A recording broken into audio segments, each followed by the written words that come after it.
পাঞ্জাৱ আৰু ৰাজস্থানৰ মাজত যি IPLৰ 65 নম্বৰ মেটচ হৈছিলে আজি গুৱাহাটীত। আজি পাঞ্জাৱে ৰাজস্থানক ঘৰতে সোমাই 5 উইকেটত হৰুৱাই দিলে আজি ৰাজস্থানক।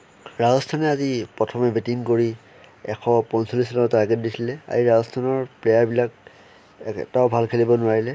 ৰিয়ান পৰাগে ভাল খেলিলে আজি, 34টা বলত 48 ৰান কৰে। ৰাজস্থানৰ বেটিং স্ক'ৰ কাৰ্ডখন যদি চাওঁ, জয়ছোৱালে আজি ভাল নেখেলিলে, ছেমছাঙো ভাল নেখেলিলে, ৰিয়ান পৰাগে ভাল খেলিলে 34 বলত 48, অশ্বিনে ভাল খেলিলে 19টা বলত 28, ধুপজলে ভাল নেখেলিলে। প্লেয়াৰকেইটাক আজি ইমান ঠিক নেখেলিলে, সেই ফলত ইমান কম ৰান হ'ল।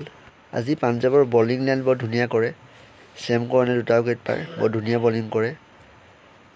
ৰাহুল চাহাৰে বৰ ধুনীয়া বলিং কৰে, আজি 2টা উইকেট পায়।